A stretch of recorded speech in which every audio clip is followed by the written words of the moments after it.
At my sister's wedding, I gave my sister the deed to a fully paid $420,000 condo. She looked at it, laughed, and said, "Not the location I wanted. I'm not living in that cheap part of town in front of 300 guests." I smiled and watched. At my sister Leia's wedding, I handed her the deed to a fully paid $420,000 condo. She lifted it like a napkin, skimmed the address, and burst into a laugh so sharp it sliced through the music. "Not the location I wanted. I'm not living in that cheap part of town."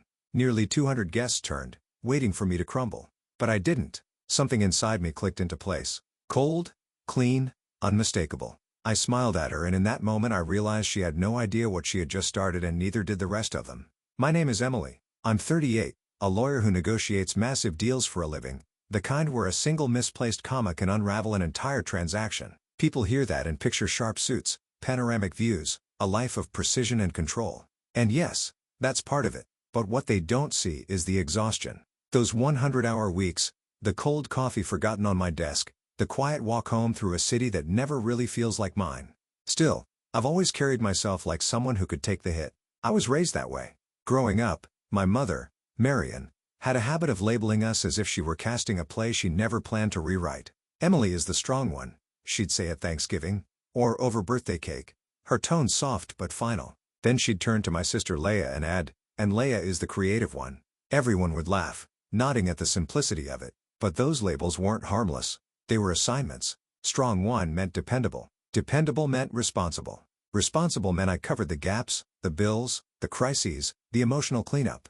Creative one meant exempt from consequences. Special, fragile, entitled to softness. For years, I pretended not to notice the imbalance. Whenever Leia fell behind on rent, $3,500 a month in the trendy downtown building, she insisted matched her brand. I paid it. When she claimed she couldn't build a lifestyle page while driving a beat-up sedan, I co-signed for the sleek electric car she wanted. When she needed retreats, coaching sessions, photography packages costing tens of thousands total, I transferred the money before she even asked twice. I told myself it was temporary, that she just needed a start, that someday she would stand on her own. But the truth was simpler. I had been conditioned to believe my worth came from giving. That being the strong one meant never putting the weight down. My father stayed mostly quiet in those years. He loved us, I think, but conflict made him retreat into the background like a piece of furniture everyone forgets to dust. If Marion said Leia needed something, he didn't question where the money came from. He just assumed I could handle it. Meanwhile, Leia lived in a world of soft lighting and curated mornings. Oat milk lattes, authenticity posts, sponsorship, dreams, pastel journals filled with mantras. She called herself an influencer. What she never called herself was responsible. I should have seen what was building. The way my mother's eyes tightened when I hesitated before agreeing to another payment. The way Leia spoke about my money as if it were an extension of her own plans. The way everyone praised me for being dependable even as I quietly unraveled under the weight. Looking back, all the signs were there. I just didn't know the breaking point would come so publicly and that it would begin with a single brutal laugh. Weddings are supposed to feel warm glasses, clinking flowers wilting in soft evening light, people drifting from table to table with easy smiles. Ila's wedding felt like a production set. Everything was staged for her camera, floating candles, a floral arch taller than the groom guests, arranged by aesthetic instead of relation. Even the music seemed curated for her feed. I walked toward her with the folio holding the deed, telling myself this was the moment things finally balanced out. A fresh start. A gesture big enough to prove I wasn't just the strong one. I was her sister. She stood near the head table, radiant in lace phone, angled in her hand as she checked her reflection between poses. When she saw me, her smile stretched wide for the photos until she noticed the folder. "Oh my God, Em, is this a speech? Tell me it's short," she whispered, half laughing. "It's a gift," I said. "Something important." The DJ lowered the music like it was part of the program. Guests shifted. Someone clapped, assuming a sweet moment was about to unfold. I placed the deed in her hands. At first, she didn't understand what she was holding. Then, she saw the address, the numbers, the words "fully paid."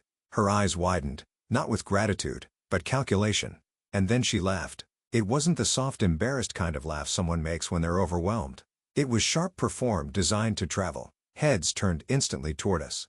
The groom froze mid-step. "Not the location I wanted," she said, her voice lifting through the microphone clipped to her dress. "I'm not living in that cheap part of town." A ripple of awkward chuckles moved through the crowd. Some people laughed because they thought it was a joke. Others laughed because they didn't know what else to do. A few didn't laugh at all. They just stared at me, waiting for the emotional collapse that should have followed. My throat tightened. My vision tunneled. For a second, I couldn't feel the floor under my heels. But I didn't cry. I didn't shout. I didn't even flinch. Marion appeared beside her like she'd rehearsed the scene. "Oh, honey," she cooed to Leia, brushing a curl from her shoulder. "Emily means well. She's just practical." Practical. That word landed harder than the laugh. Leia shrugged, still smiling for the cameras. "It's fine. She probably didn't think about my brand. It's not her world." My mother nodded sympathetically as if I weren't standing 3 feet away. In that moment, the weight of every year, every payment, every rescue, every time I swallowed frustration to protect peace pressed into my ribs, and then something inside me shifted. A clean break, a quiet rupture. I looked at my sister, my mother, the sea of eyes waiting for me to fold. Instead, I smiled.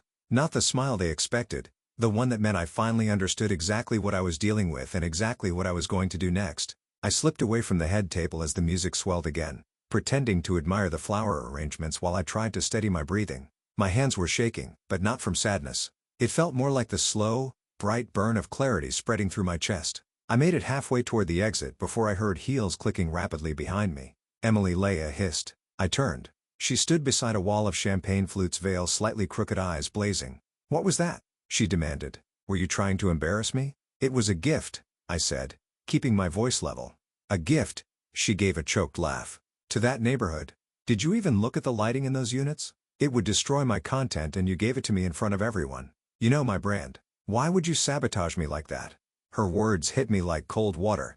Sabotage. That's what she thought this was. Before I could answer, Marion swept in. Pearl's gleaming voice dripping with practiced sweetness. "Girls," she murmured, "please, not tonight." Then turning to me, she added in a quieter tone, "Emily, darling, you know how sensitive your sister is. She means well." Sensitive. Another old label. Another subtle reminder that my feelings were optional, while hers were sacred. "I'm going home," I said. Marion's hand clamped onto my arm. Gentle in appearance, sharp underneath. "You will not leave," she whispered, smiling for anyone who might glance our way. "Don't be selfish just because you're hurt." There it was, the line sharp enough to sever decades of conditioning in an instant. Selfish because I was hurt, not because I'd been humiliated. Not because my sister had mocked a life-changing gift. Not because I'd financed Leia's life for years without acknowledgement. No, because I dared to feel something about it. I pulled my arm back slowly, deliberately. "I'm leaving," I repeated. "And I'm done." I didn't wait for their reaction. I walked out through the grand glass doors. As the night air cooled against my face, my heels clicked across the pavement, each step louder, more certain. At the valet stand, I paused. One thought cut through the noise in my head. The car, the one I co-signed, the one she'd driven here like a badge of status. I raised my hand. The valet hurried over. "Bring out the electric SUV registered under my name," I said. "Not hers."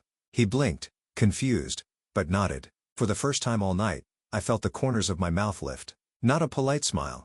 Not a peacekeeping smile. A clean, sharp smile. The kind I used across boardroom tables when a deal finally made sense. When I got home, the apartment felt heavier than usual. I turned on one lamp, kicked off my heels, and walked into the kitchen. That's when I saw it. An envelope slid under my door. My name written in a familiar, shaky script. Inside were documents, printouts, plans, and a note that made my heart go still. Suddenly, the humiliation at the wedding wasn't the worst part. Not even close. I spread the papers across my kitchen counter. The soft hum of the refrigerator. The only sound in the apartment.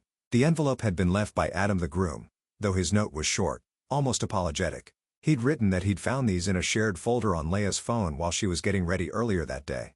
He claimed he hadn't known the full picture. He didn't know where else to turn. I didn't know whether to believe him, but the documents spoke loudly enough on their own. Bullet points, estimates, deadlines, a neat list titled "Future Support from Emily," projected payments for Ila's upcoming content evolution, a request for a more expensive car upgrade, a timeline for an eventual real house with a suggested down payment I was apparently expected to cover. Numbers were rounded, but they were enough. Someone had discussed them carefully. Someone had planned. And the handwriting in the margins, that looping, careful script, belonged unmistakably to Marion. I wasn't just the strong one. I'd been their business plan. I stood there for a long time, hands braced against the cold countertop chest, rising and falling like I'd run a marathon. The humiliation at the wedding had been a blow. But this was the knife, premeditated, organized, a system I had been born into without consent. And for the first time in my life, I wasn't emotional. I was lucid, clear, focused the way I was on the 50th floor when a billion-dollar deal needed closing. At 7 the next morning, I made coffee. Strong, bitter grounding. I sat at my desk and began dismantling the financial structure I'd been holding up for years. Step 1. I opened my banking app, found the recurring transfer for Leia's rent, $3,500 every first of the month, and canceled it. A small message popped up. Are you sure? Yes. For the first time? Absolutely yes. Step 2. I contacted my insurance provider and removed Leia as a listed driver. Then I initiated the process to sell the electric SUV she claimed as part of her brand aesthetic. She had never made a payment. Not one. Step 3. I changed every shared password and removed every linked account, streaming services, utilities, membership she had quietly logged into over the years. Step 4. I forwarded the future support plan to my attorney with a request for a formal repayment agreement, a polite professional document outlining the totals of what Yaya owed, a clean record of what I would no longer ignore. The moment I hit send, something loosened in my chest like the first deep breath after surfacing from underwater. Then the phone began vibrating once, then again, then relentlessly. First Leia, then Marion, then relatives I hadn't heard from in months. You canned my rent. How could you do this right before my honeymoon? Emily, your mother is upset. Please call her. You're humiliating the family. Each message more frantic than the last. Each one laced with entitlement. I didn't respond. Instead, I sent one message into the family group chat, a single photo of the future support plan, the one with Marion's neat handwriting and Leia's excited annotations. Then I put my phone face down. Silence fell like a dropped curtain. At noon, my office line rang. Not my cell, the office phone reserved for urgent deals or senior partners. I let it ring twice, then answered, "This is Emily. What have you done?" Marion's voice came through sharp and trembling. "Good morning," I said lightly. "Don't you take that tone with me," she snapped. "Your sister is devastated. Adam's family is asking questions. Do you understand the chaos you've caused?" "The chaos I caused," I repeated. Interesting phrasing. "You exposed private notes," she hissed. "You embarrassed us." "I didn't create the notes," I said. "And embarrassment only hurts when it's undeserved." There was a beat of silence. I could hear her breathing. "You don't walk away from family," she said finally, voice shifting soft, pleading. "You're the strong one. Leia has always needed more support. You know that." "Needed?" I said, "or expected." "She's sensitive," Marion whispered. "You know that. And you know I'm not," I replied. "Which is exactly why you built the entire system around me?" Her composure cracked. "You can't do this, Emily. We raised you." "No," I interrupted calm and sharp. "You raised a resource. You raised someone who would never say no.